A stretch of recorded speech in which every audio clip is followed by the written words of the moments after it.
Hello everyone, welcome to my art channel.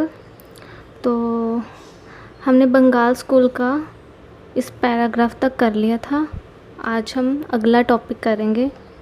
आज हम उससे आगे पढ़ेंगे।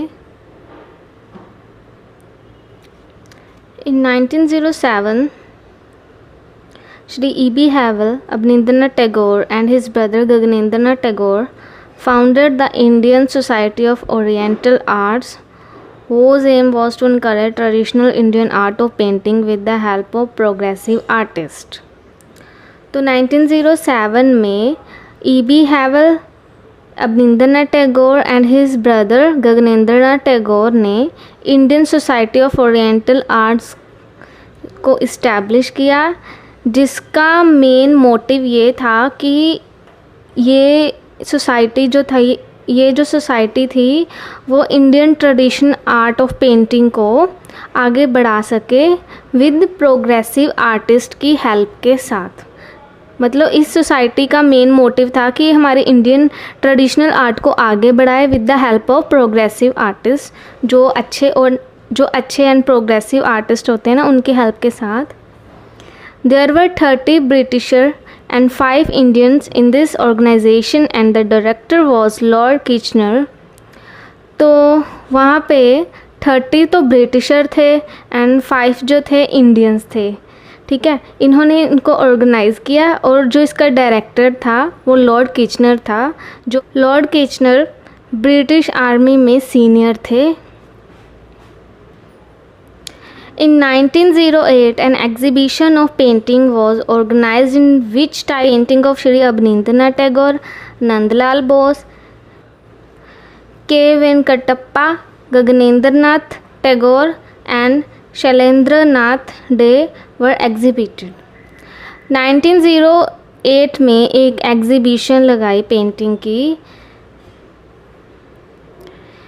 की एग्जीबिशन लगवाई, जिसमें अबनिंद्रनाथ टैगोर ने, नंदलाल बोस, के वेंकटप्पा, गगनेंद्रनाथ टैगोर और शैलेंद्रनाथ डे ने अपना वर्क, अपनी पेंटिंग्स जो है इस एग्जीबिशन में डिस्प्ले की। Percy Brown, John Woodroffe, N C. Mehta and O C. Ganguly encourage these artist with their appreciation. ये कुछ ब्रिटिश आर्टिस्ट थे, इन्होंने जो इनका वर्क था उसको देख के इन आर्टिस्ट को अप्रिशिएट किया, मतलब इनके वर्क की तारीफ़ की। In the same time lady Herringham came to India. 1908 में ही जब ये एग्जीबिशन लगी थी तो ब्रिटिश से एक लेडीज़ हरिंगम इंडिया आई। ये एक ब्रिटिशर आर्टिस्ट ही थी। She got the painting of Ajanta copied by Nandlal Bose, Asit Kumar Haldar and K. Venkatappa। इसे नंदलाल बोस, असित कुमार हल्दर और के वेंकटप्पा द्वारा बनाई गई अजंता की पेंटिंग्स मिली। मतलब कि ये जो असित कुमार हल्दर, नंदलाल बोस और के वेंकटप्पा आर्टिस्ट थे, इन्होंने अजंता केव्स में जो पेंटिंग बनी थी वॉल पे, उसको इन्होंने कॉपी किया एंड ये जो पेंटिंग थी वो लेडी हरिंगम को मिली। तो उसके बाद उसने क्या किया, she also got the same published in the Indian society London. तो इन पेंटिंग्स को इंडियन सोसाइटी ऑफ लंदन में भी पब्लिश किया गया। मतलब वहाँ की जो सोसाइटी थी, इंडियन सोसाइटी ऑफ लंदन, उसमें भी इन पेंटिंग्स को डिस्प्ले किया गया। The paintings of Bagh caves were also copied. तो मतलब बाग केव्स में जो वॉल पे पेंटिंग बनी थी उसको भी कॉपीड किया गया, मतलब कॉपी वर्क किया गया। Ishwari Prasad of Patna school painted religious theme at Calcutta. Ishwari Prasad ये पटना स्कूल के आर्टिस्ट हैं, तो इन्होंने कलकत्ता की बहुत सारे रिलीजियस थीम पे पेंटिंग जो है बनाई थी। Ananda Coomaraswamy arrange several exhibition of Indian painting in foreign countries which resulted in obtaining respect and frame for the Indian paintings in other countries too। आनंद गोस्वामी ने फॉरेन कंट्रीज़ में इंडियन पेंटिंग की कई exhibition जो है अरेंज की थी, जिसका benefit क्या हुआ कि फॉरेन कंट्रीज़ में भी इंडियन पेंटिंग का जो प्रचार है वो तेज़ी से फैलना स्टार्ट हो गया था। मतलब कि फॉरेन में भी जो इंडिया की पेंटिंग थी वो काफ़ी ज़्यादा फेमस हो रही थी।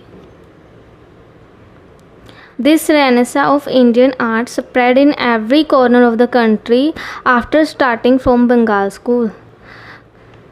तो ये renaissance of Indian art Bengal से हर कंट्री के कोने कोने में फैलना जो है स्टार्ट हो गया था उस टाइम पे। Special art centres were started at Bombay, Madras, Delhi. कुछ आर्ट के सेंटर थे जो बॉम्बे में स्टार्ट हुए, मद्रास में, दिल्ली में।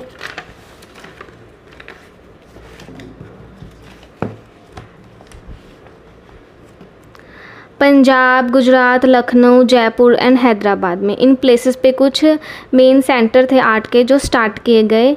देवी प्रसाद रॉय चौधरी, अब्दुल रहमान चौकटे, जैमिनी रॉय, असित कुमार हल्दर, रविशंकर रावल, शारदा चरण, Ukil and Amrita Shergill did different experiment in foreign technique with Indian tradition in mind and gave a टिंग of India art in all new experiments. मतलब इन आर्टिस्ट ने फॉरेन टेक्निक में इंडियन ट्रेडिशन का तड़का लगाकर एक न्यू एक्सपेरिमेंट किए, जिसमें ये काफ़ी सक्सेसफुल भी रहे। Japanese wash techniques was studied at Bombay. Bombay में जापानीज़ वॉश टेक्निक की स्टडी भी की गई। The contribution of the renaissance school served as an inspired and well intentioned if not wholly successful link with the past। मतलब कि Renaissance school के योगदान ने, मतलब कि रेनेसा स्कूल जैसे आया तो इसमें जो वर्क हुआ उसके योगदान ने inspired and well intentioned work किया। मतलब कि काफ़ी अच्छा वर्क किया रेनेसा स्कूल ने, बट इफ़ नॉट वोली successful link with the past. और ये पास्ट में पूरी तरह से सक्सेस नहीं हो सके। मतलब कि रेनेसा में जो भी वर्क हुआ वो अच्छा तो हुआ, बट ये पास्ट में पूरी तरह से सक्सेसफुल नहीं हो सके। तो ये हो गया हमारा रेनेसा स्कूल, कैसे रेनेसा में हमारी जो आर्ट थी, इंडिया की जो ट्रेडिशनल आर्ट थी, वो इंस्पायर हुई, इनकरेज हुई, डेवलप हुई।